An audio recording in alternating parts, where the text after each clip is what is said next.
Okay. There it is. You are live. It's so excited to tell us that, right? It puts it up on the screen. It says, you are live. It's like wake up, pay attention. Yeah. It's a big thrill. Calling Chris Anderson in Windsor. You're back. I am, shockingly. Yes, I am home in Windsor. Yep, Studio W1. And you are in Chicago. I am in Chicago. Happy to be here here this week and next week. Well, welcome everybody to History Happy Hour. Thanks to Stephen Ambrose Historical Tours for helping to bring you this show and for letting Chris and I do it from our homes for a couple of weeks. Yeah. Check out their rich offering of military history tours at stephenambrosetours.com. And whether you're watching live, watching on replay, listening on the HHH podcast. Yes, we're glad you're here. And today we'll be talking about Winston Churchill and D-Day. I'm sure we'll have a good sized audience for that. Let us know where you are, what you're drinking. And I know a lot of people want to let us know with the weather. I feel sometimes that we have a whole weather report aspect to the that's kind of an audience in this show. Yeah.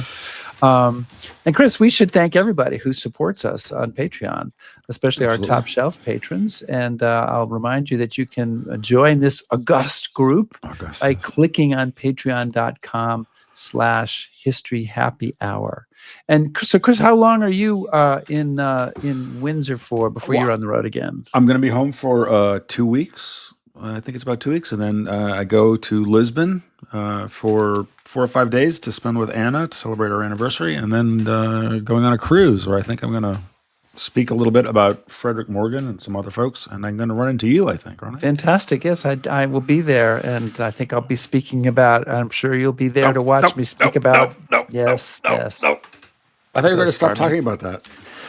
I will stop now. So who's out there watching, Chris? Who's in our audience today? Well, Heather B's joining us from Northern Colorado, Tony Coulter from Brandywine, PA, David Lagrave from Buffalo, New York.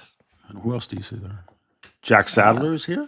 I was just in Brandywine, PA. Yeah. There was a big battle there. I heard. Yeah. Who won? Your team did. Yeah. Yeah, see? There you go. It was okay. Okay. So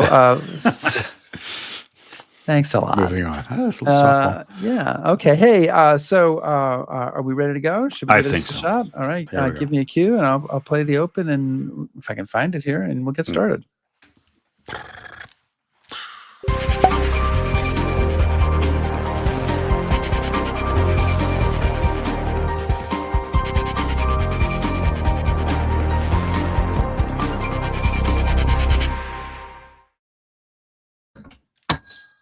Oh, there you go. The bar is open. The bell was a little flaccid this week, Rick, but I think... I'm not sure what you want out of the bell. There we go. I want resound. Right. Maybe I hit it too hard. There you go. Maybe. Okay. Maybe. What's on tap, Chris? Well, yeah, I'm super excited about this week's show. We are joined this week by General Sir Richard Dannatt, as the former Chief of the General Staff and a veteran of 40 years of military service. He led the British Army in Iraq and Afghanistan. In 2009, Her Majesty the Queen appointed him Constable of the Tower of London, and in 2010, he was appointed as crossbencher in the House of Lords. And he's chairman of the trustees of the British Normandy Memorial. And if that wasn't enough, he's joined by his co-author, Allen Packwood, who is a fellow of Churchill College, Cambridge, the director of the Churchill Archives Center, and a fellow of the Royal Historical Society.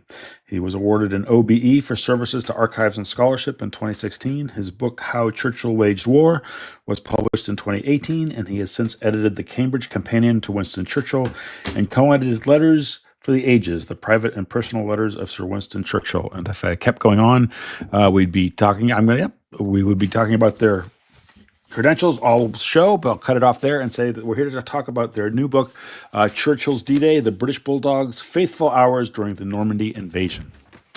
Do you like that? Yeah. Richard and Alan, welcome to History Happy Hour. Thanks so much for joining us, guys. Good afternoon. Great to join you. Great to be here. Probably our most distinguished guest grouping. I would say so. Yes. But, we'll see if we get further than that. And do either of you have a cocktail?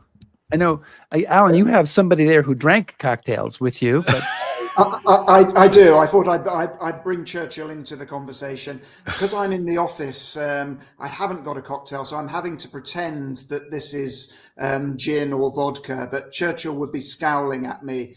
He said you could never make a good speech on iced water. See, Richard, what have you got there? Well, I've got a whiskey and soda because in the UK it's 9 o'clock in the evening, and that's what chaps like me need. But of course, in the fridge downstairs, I got a vintage bottle of Pol Roger, which of course is Winston Churchill's favourite champagne tipple, and I think it probably was the key to the success of United Kingdom, Great Britain, and her allies winning the war in 1945. so But, all the questions have been answered now. We'll probably come back to one or two other reasons relating to that in the course of the next half an hour or so. Well, There were one or two other reasons. okay, good. Rick, you? All right, Chris, you can. I have. Sorry, I have a beer. I have a beer in my PSYOP glass here. And how about you, Chris? My Glen Turret 12. Nice, excellent. All right. Why don't you start us off? So I did a really bit of a deep dive and statistical analysis here before the show.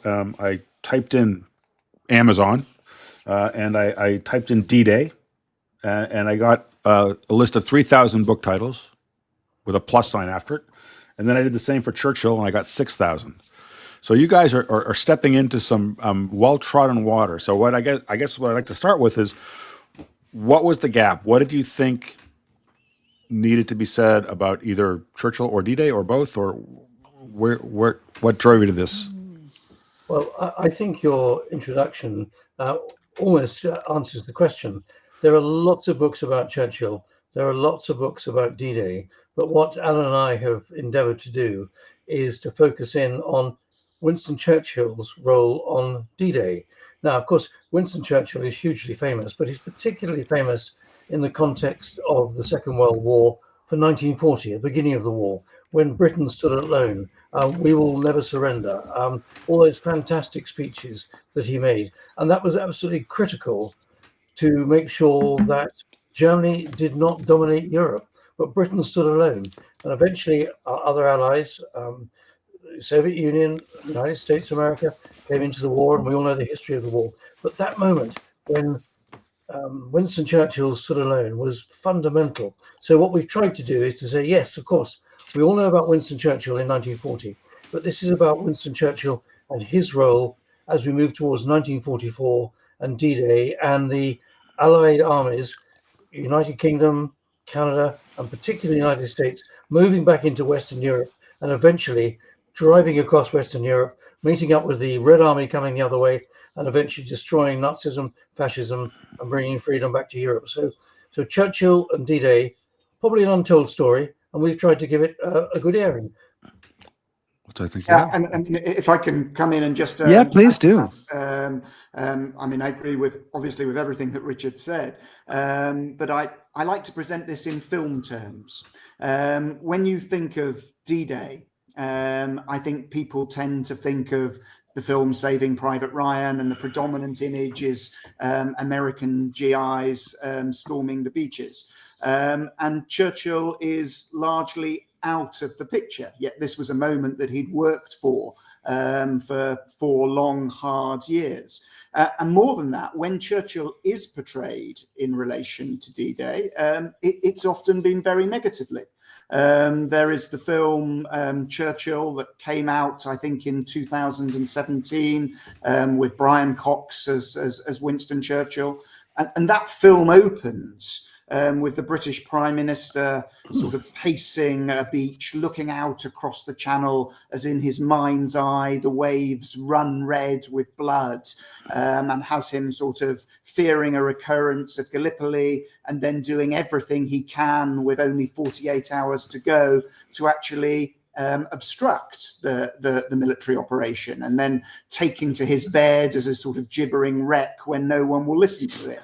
And obviously that is not the historical truth of this. And so what we wanted to do, I think, was to go back and look at the role Churchill did play in facilitating D-Day, both in terms of the sort of grand strategy, which I'm sure we'll come in to talk about, and then the actual preparations and run up themselves.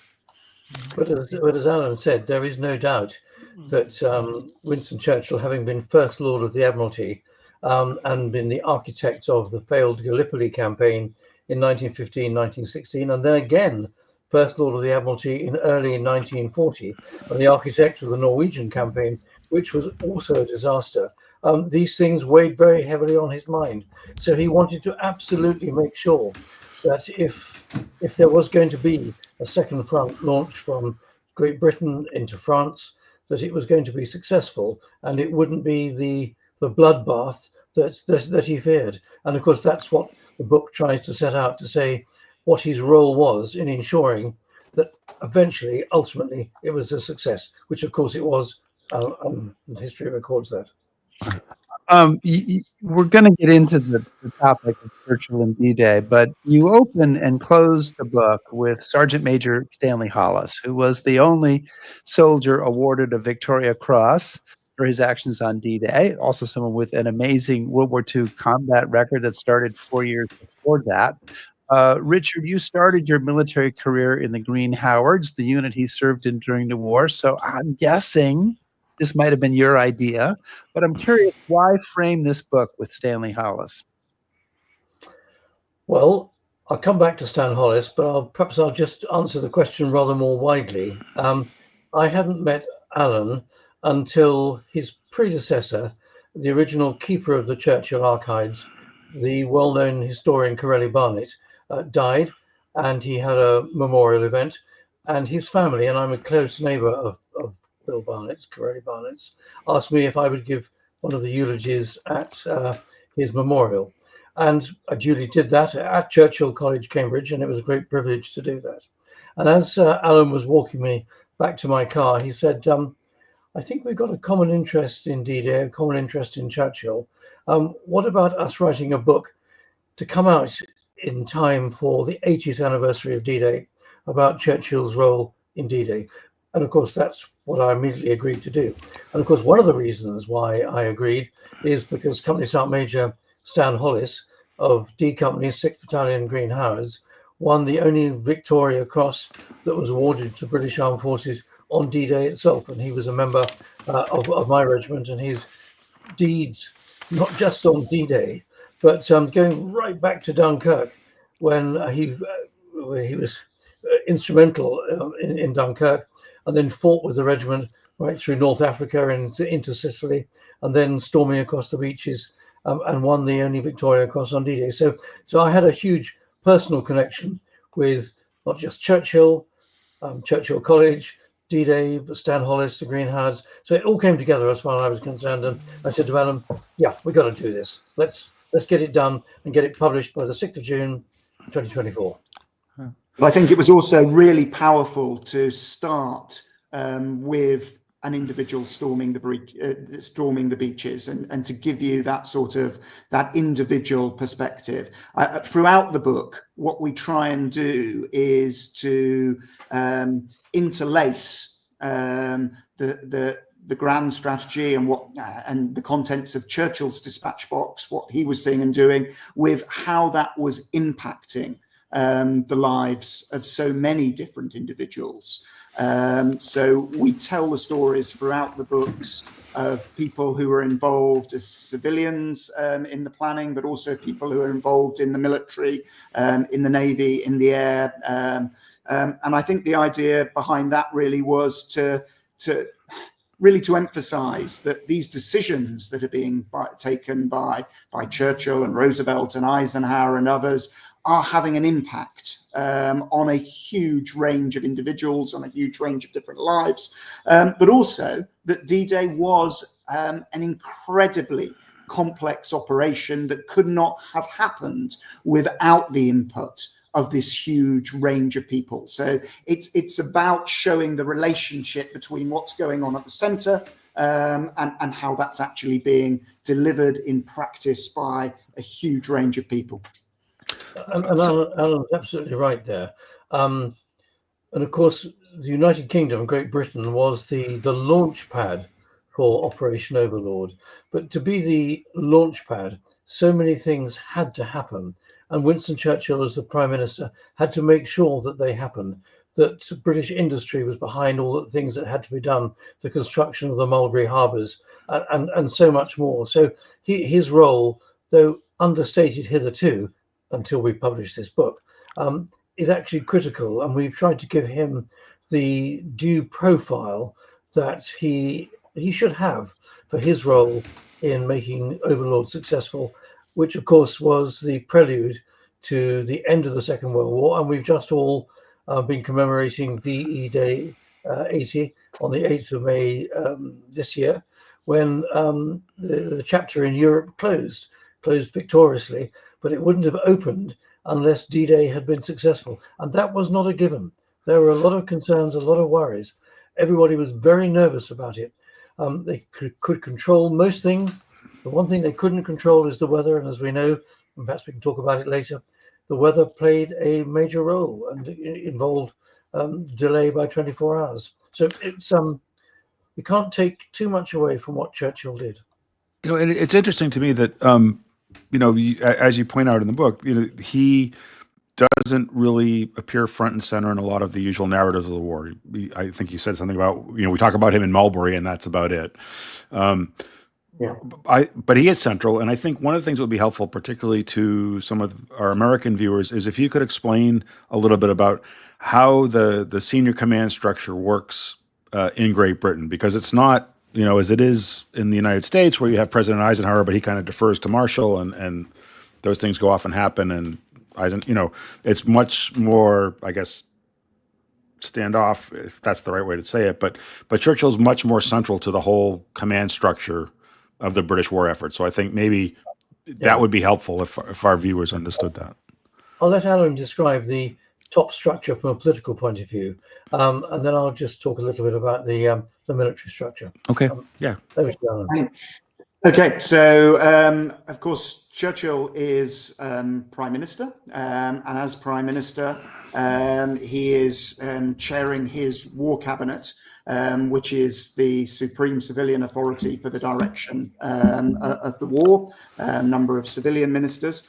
But Churchill, the lesson that Churchill had taken, I think, from the First World War, and particularly from his experiences around Gallipoli, is that if you were going to wage war on this scale, then you needed actually to bring together the civilian and the military apparatus in the center. You needed to have coordinated overall command. So what Churchill does when he becomes Prime Minister is to make himself not just Prime Minister, but also Minister of Defense. And he creates this new position to do that. And effectively, what that means is that the military chiefs of staff are then reporting to him directly as chair of the Defence Operations Committee, rather than going through the relevant civilian ministers. So he is effectively bypassing and demoting the First Lord of the Admiralty, the civilian minister in charge of the Navy, the Secretary of State for War, and the Secretary of State for Air. And he's playing a sort of direct role in managing the wartime operations. So what he's doing effectively is to create a much stronger central apparatus in Downing Street for the running of the war, where he brings together the key civilian ministers with the chiefs of staff and also with his own experts. So he creates within Downing Street a statistical unit to supply him with information so that he can challenge the information that he's being given by others and those from the military and from the departments. So he's trying to create this sort of enhanced unified structure within Downing Street for the central direction of the war. And he's putting himself right at the heart of operations. Of course, when the Americans then come into the war, that necessitates a change in that relationship. And that's something that perhaps Richard can talk a little bit more about. And it means actually that by the time you get to D-Day, Churchill is no longer as hands-on as he would want to be. And I think you can sense his frustration in the months immediately before D-Day, that actually some of the more of the decisions are now being taken in Washington, D.C. But to understand that, you probably need to know a little bit about the Combined Chiefs of Staff organization. So I'll pass back to Richard.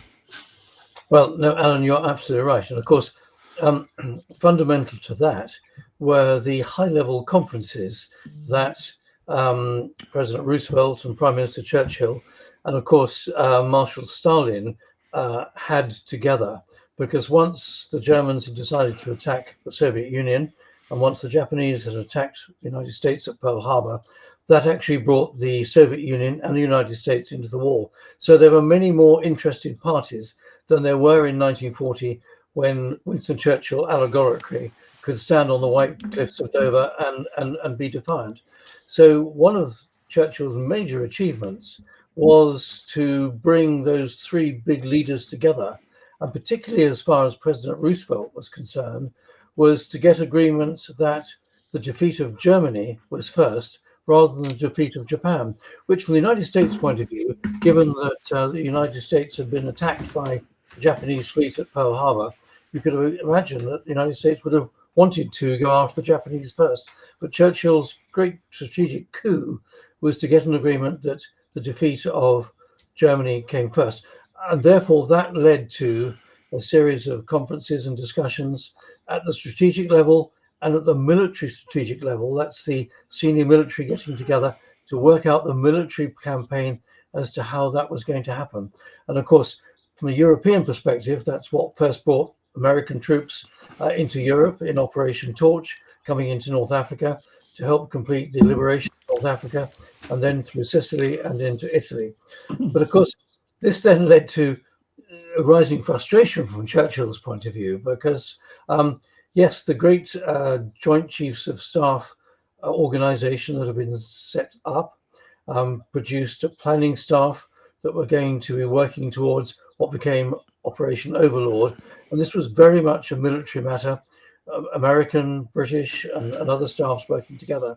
And there's a sense of frustration, really, that Churchill couldn't be quite as involved as he would like to have been involved, which was why, and we write about this in the book, that as we got quite close to D-Day, he decided to get as close to the action as he could by saying, I'm going to be in my private train. I'm going to get as close to Eisenhower's headquarters as I could in southern England, so I can visit the troops, I can visit Eisenhower, I can talk to Montgomery. But in a sense, he was only influencing, he was only talking. He did not have the control that he had in 1940. So it was a very interesting transition that Winston Churchill had to go from being totally in control to being part of a multinational strategic conversation and a multinational military strategic conversation as the operational planning for what became the largest amphibious operation the world has ever seen and probably will ever see. I mean, I'm tempting fortune and fate here. Knock on wood. Knock on wood. Like I mean, that. I've got a couple of quotes that your listeners might like from Churchill that sort of tie in with this. And on the importance of the American relationship, he told his private secretary, Jock Colville, "No lover ever studied every whim of his mistress as I did those of President Roosevelt." And of the alliance with the Soviet Union, which Richard's referred to, he said that if Hitler had invaded hell, he would at least make a favourable reference to the devil in the House of Commons. But this is all relates to the sort of overarching quote that the only thing worse than fighting with allies is fighting without them. And we spend a lot of time in the book talking about the development of the strategy for Overlord, particularly between Roosevelt and Churchill, Marshall, Eisenhower, and Brooke, and so on, and you know how that strategy is developed, and why it takes so long, and why there are so many preconditions that have to be met before you can go into Normandy. So why it takes until June 44. Well, let's dive. Well, Just on that same Oh, theme, sure, go ahead. later on at the Tehran conference, Churchill was sat between Marshal Stalin and President Roosevelt, and he said, "I'm sat between the Russian bear and the American buffalo, and I'm the little donkey, but I'm the only one who knows the way home." He had supreme confidence that although he'd recognized by that stage of the war the United Kingdom was the junior partner, he reckoned his strategic brilliance was actually the direction that needed to take it through to success. But sorry, I interrupted your question. No, I was going to follow up on what Alan was talking about. So in April of 1942, George Marshall and Harry Hopkins and others come over from the U.S. to Britain to meet with Churchill and the British Military Command. And this is the subject. You sent us this letter, Alan, from the archives. This is a letter from the president to Winston Churchill saying, you know, whatever Harry and George are going to be here to talk to you about, it's close to my heart.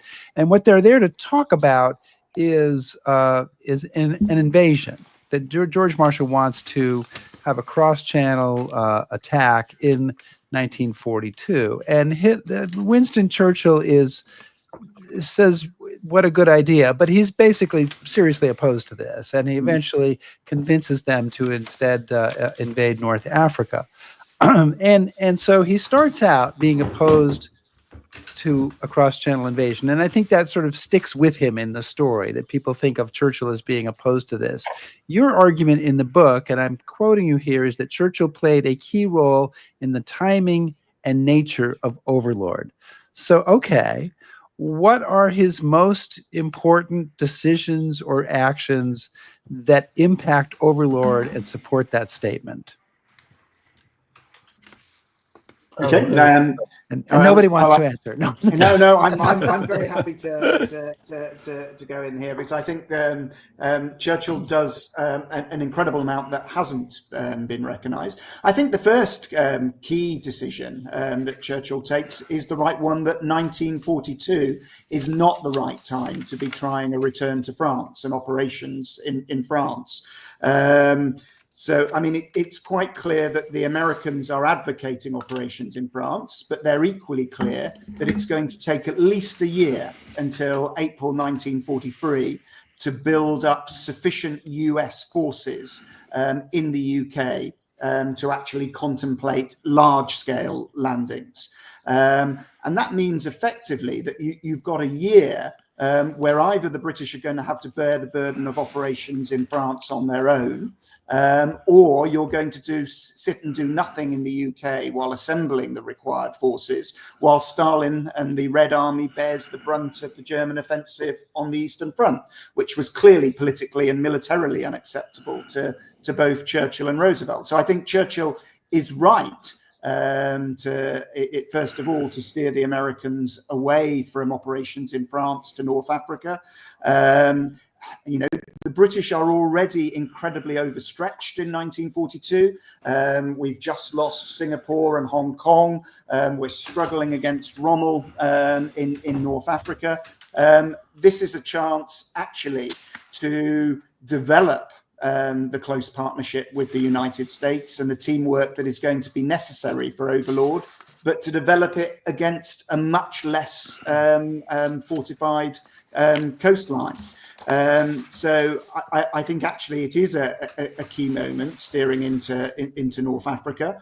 It's born of British weakness, but it's still vital for the overall success of the war. And then I think he's also right in identifying a number of other preconditions that have to be met before you can go into Normandy. You know, the Normandy coastline is incredibly well defended in 42, 43. Before you go up against that, you're going to want to make sure that you have control of the Atlantic, so that you can actually get your troops and materials across the Atlantic into the UK. You're going to want to make sure you've got mastery of the skies over Europe. You're going to want to have worn your enemy down. You're going to want to develop the equipment and the tactics and the deception plans that are actually going to guarantee the success of what is a pivotal operation.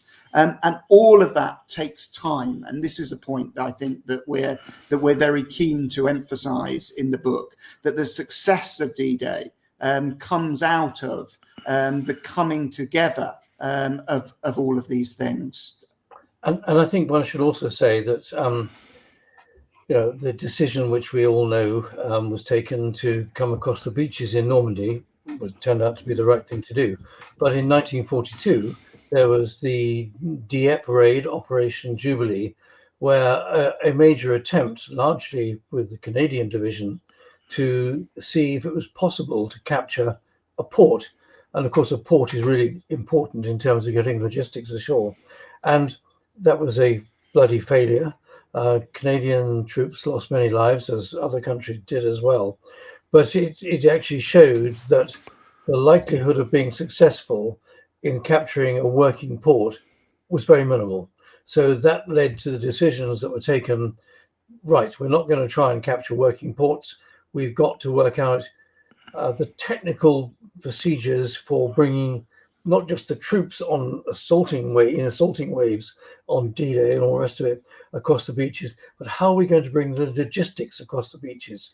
Because, as we know, ships come into harbors and all the rest of it. And that was the origin of the Mulberry harbors, Pluto, the pipeline under the ocean, and all these things. These had to be tried. They had to be worked out, the implications of them, in order to bring a really good plan that had the potential, not the guarantee, but the potential to be successful when Operation Overlord was launched, as indeed it was in early June 1944. So I was going to pop up a question here. You've touched on this a bit, but Jack Abrams has asked, and I was going to ask something along these lines. He says, might you talk about Churchill's special relationship with President Roosevelt and its impact on D-Day, if any? And I would add to that, I think now in the 80 years since, there's a tendency perhaps to look at this relationship between two of the countries through some rose-colored glasses. And so I'd kind of like your thoughts on, was it a special relationship? What are some of the bonds, but what are some of the tensions? And how is Churchill, playing into that? Let me let Alan answer the question in the context of the Second World War, and I'll talk about the context now. Okay, brilliant. Okay, well, in the context of the Second World War, I don't think there's any doubt that on a personal level, a purely personal level, President Roosevelt and Winston Churchill got on quite well. Actually, they had quite a lot in common. They both came from sort of quite patrician backgrounds. They shared interests in history. They'd had some sort of common life experiences in terms of the Navy. So I don't doubt that when they were together, they enjoyed one another's company. It is also, of course, famously quite lonely at the top. And I'm not sure that Roosevelt and Churchill had many other people that they could have sort of engaged in sort of really close conversation with. So I think when they met, I think they had a warm personal relationship. In terms of the relationship during the war, I would say that it falls into three distinct phases. And those phases I would describe as courtship, and I've already touched on that a little bit, between 1940 and 41 up till the time of Pearl Harbor. Churchill is desperate to get greater American involvement in the war, and he's doing everything he can in public through his speeches and broadcasts, in private through his telegram and telephone correspondence with Roosevelt, and by entertaining Roosevelt's emissaries, and through their first meeting at the Atlantic meeting off Newfoundland in August 1941. He's doing everything he can to try and cultivate this relationship. Once you have Pearl Harbor, I think you then enter a second phase, which you could describe as marriage or perhaps as a honeymoon period, where actually they're working sort of very closely together to hammer out the military strategy that is going to defeat the Axis powers. And Richard's already talked about the sort of series of grueling conferences that you have between sort of Casablanca and Tehran, where you bring together the military heads from both countries, and you forge this unprecedented alliance in the combined chiefs of staff, which actually sees British commanders, sees British troops serving under American commanders, and vice versa. So that's the sort of honeymoon period, and that builds up to Overlord, I think, and ultimately delivers Overlord. The final phase of the war I would describe as marital difficulties. And that's, I think, where you start to see things pulling apart as the end of the war comes in sight, as they can see the finishing post, because Roosevelt and Churchill have very different visions for the post-war world. Churchill is fighting for a return to the world of 1939 and the British imperial position in the Mediterranean, and is concerned by Soviet domination of Eastern Europe. Roosevelt, of course, is increasingly thinking about his new world order, the new United Nations organization. He's also thinking about the war in the Pacific and the need to engage with Stalin and with Russia to win that war. So I think you start to see tensions sort of emerging in the relationship, which pull them apart in that latter period from D-Day to Roosevelt's death in April 1945. Okay. I think Alan has put it extraordinarily well. In near terms, after the Second World War, of course, there are events that occurred quite shortly after that. President Roosevelt, as we know, did not live very long.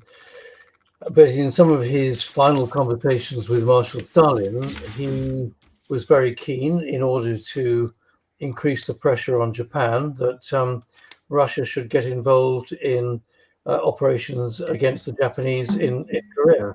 And this is not the subject of this conversation, but it could be argued that 75 years on next month, when the Korean War started, those conversations actually led to a strategic misappreciation, and the last phase of the Second World War, if you like, was fought out, continues to be fought out on the peninsula of Korea.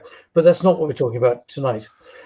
Where we are now, as far as the United States, United Kingdom is concerned, is that, yes, of course, historically we've had a very interesting relationship. I mean, I'm not going to tell you all listeners the origin of the United States of America, and so on and so forth.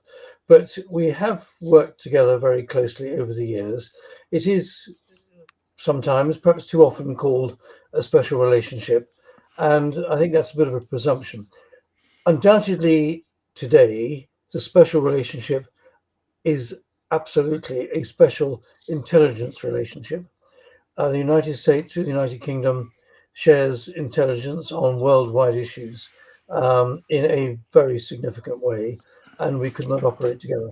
But just going back just 20 years in history, the Iraq campaign, Afghanistan, and the rest of it, the United States still is today the world's largest military superpower. But even the United States knows that to get international support, it needs allies.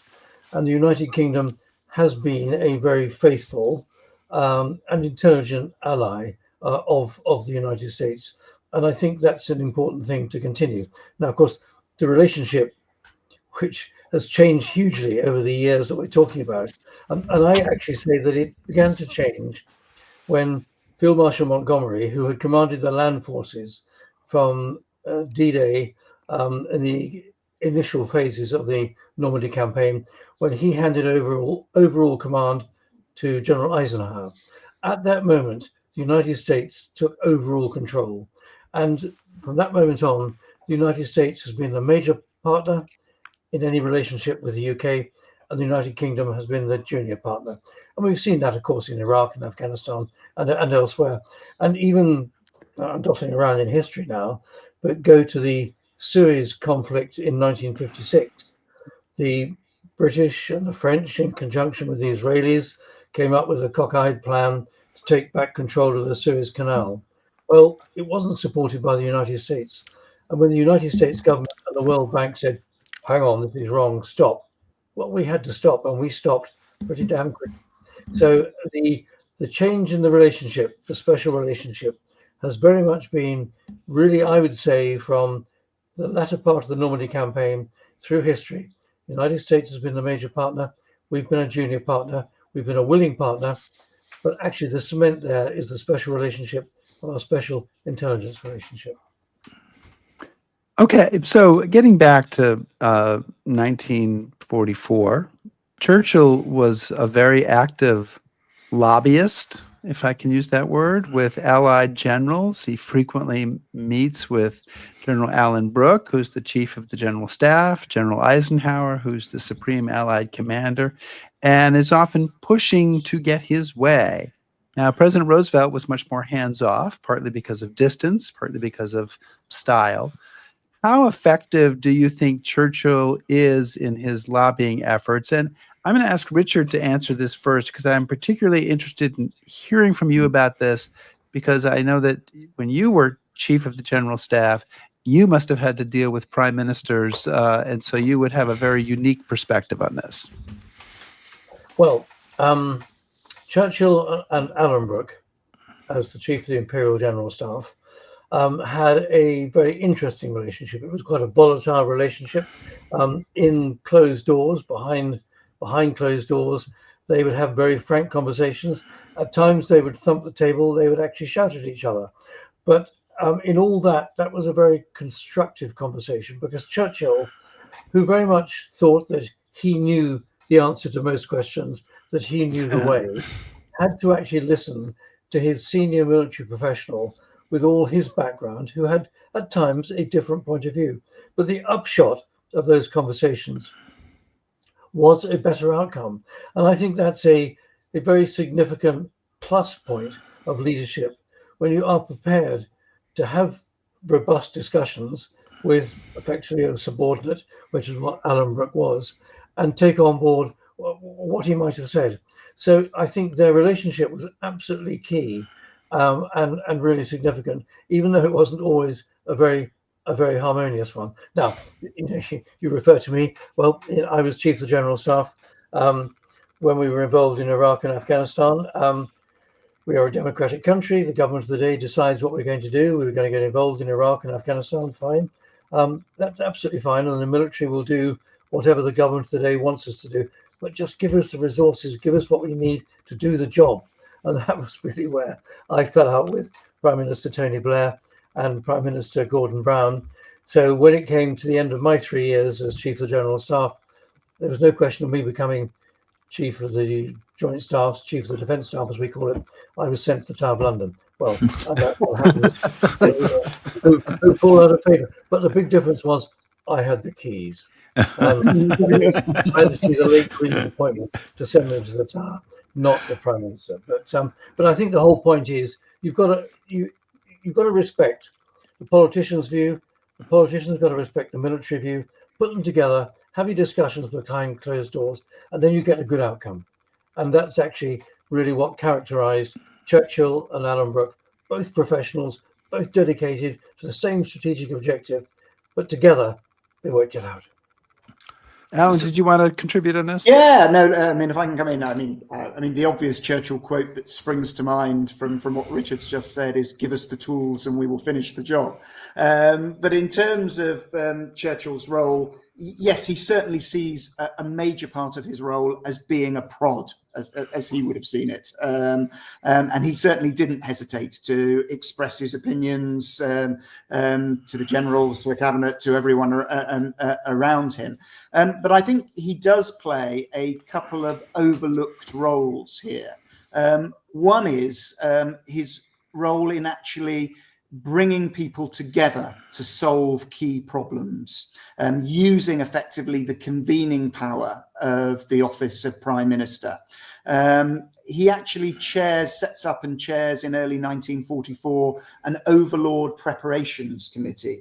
And this is meeting not to look at the military questions, which are being decided by Eisenhower and Montgomery and Ramsey and others, but actually to create the infrastructure that will allow Overlord to happen. So he's making sure that the country actually is ready to support an operation of this scale, where you're bringing over 1.6 million US servicemen. I mean, that's not something that's going to happen overnight. You've got to have the railways, the barracks, the depots, the harbours, all of these things in place. And then he identifies key problems. So he convenes a meeting to actually look at the whole question of the assembly of the artificial mulberry harbours, to make sure that actually all the different component parts that are being manufactured in different places are going to be brought together in one place on time when needed. So he's banging heads together. He's banging military and civilian heads together.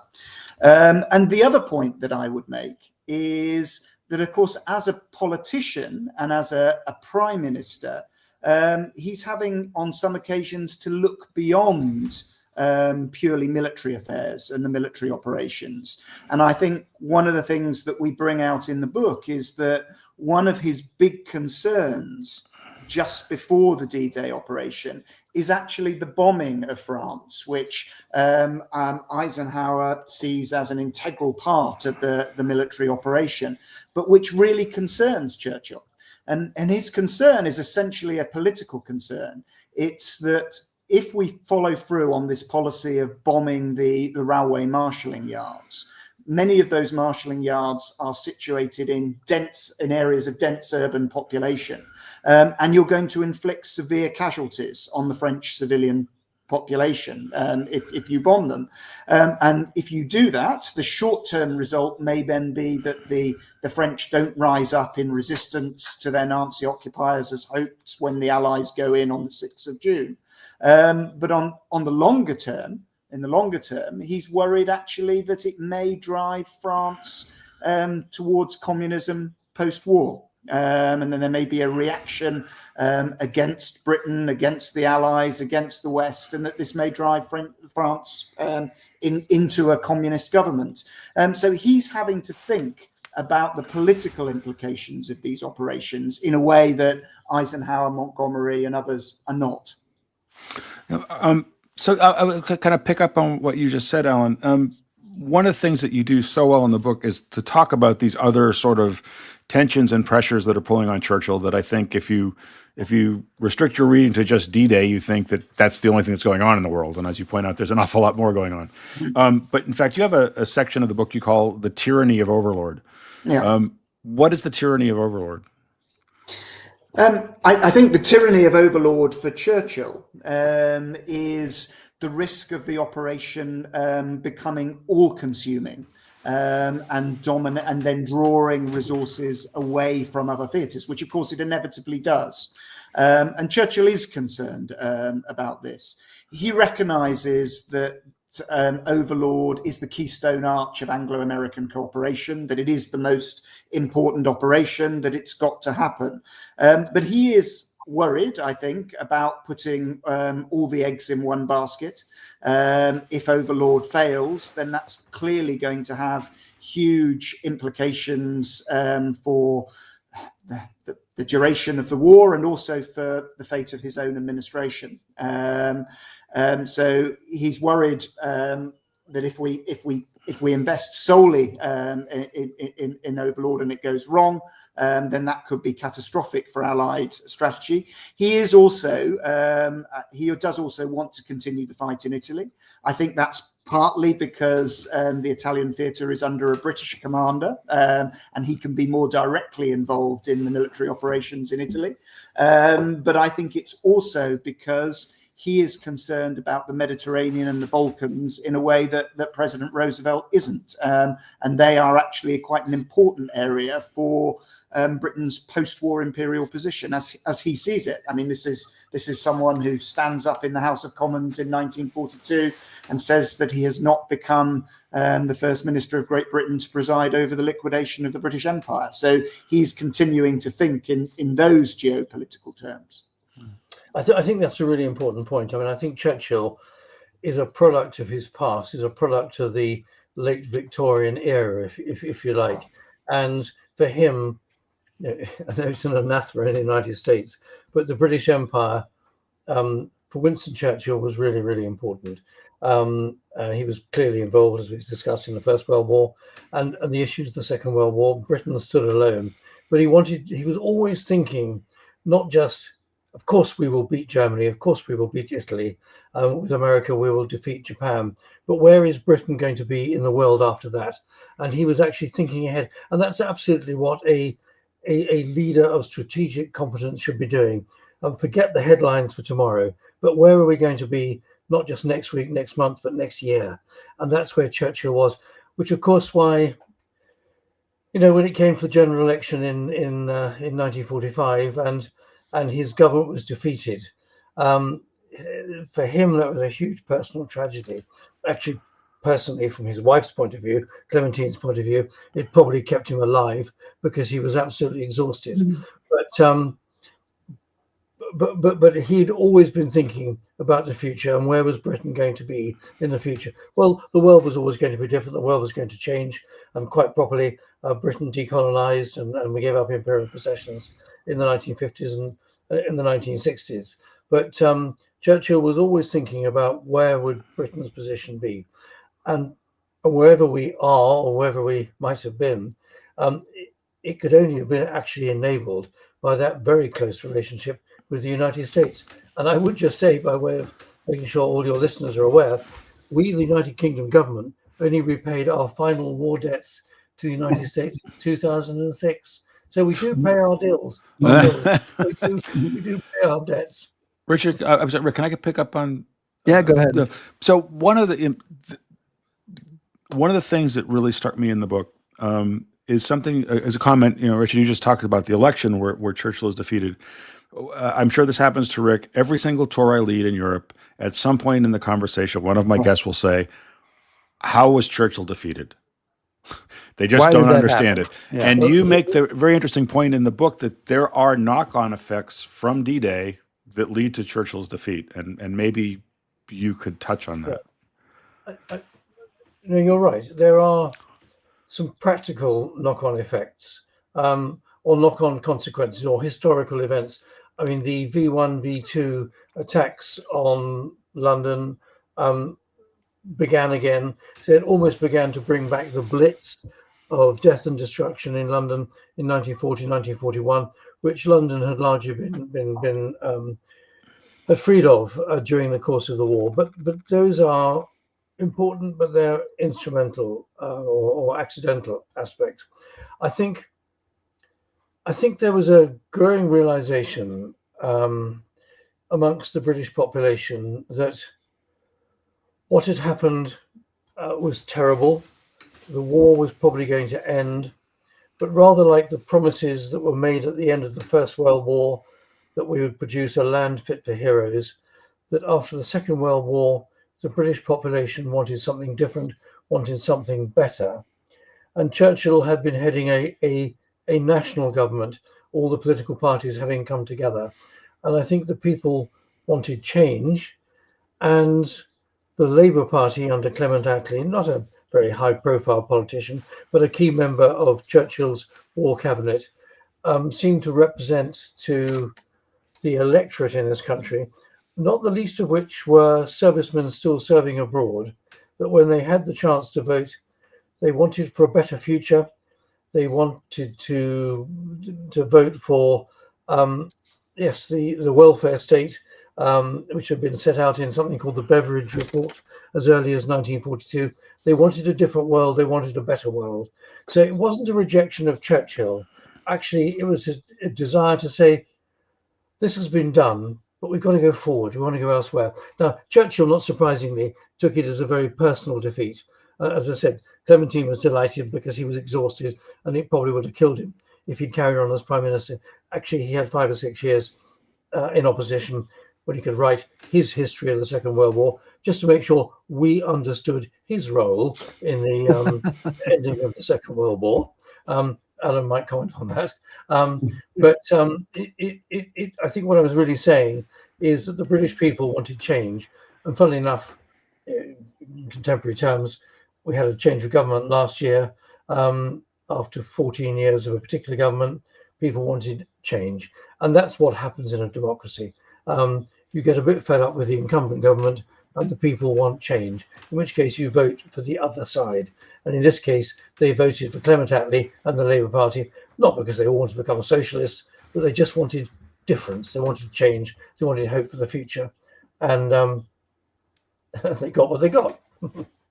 Yeah, I mean, I agree with all of that. I mean, there's a natural swing in politics, and of course, people forget that there hadn't been a general election in the UK since 1935. So there had been a whole generation that had come up that had not voted.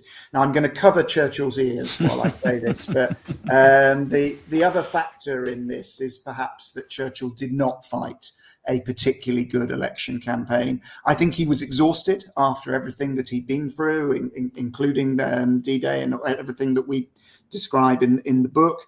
And I think his focus was on the international scene, on the Potsdam Conference,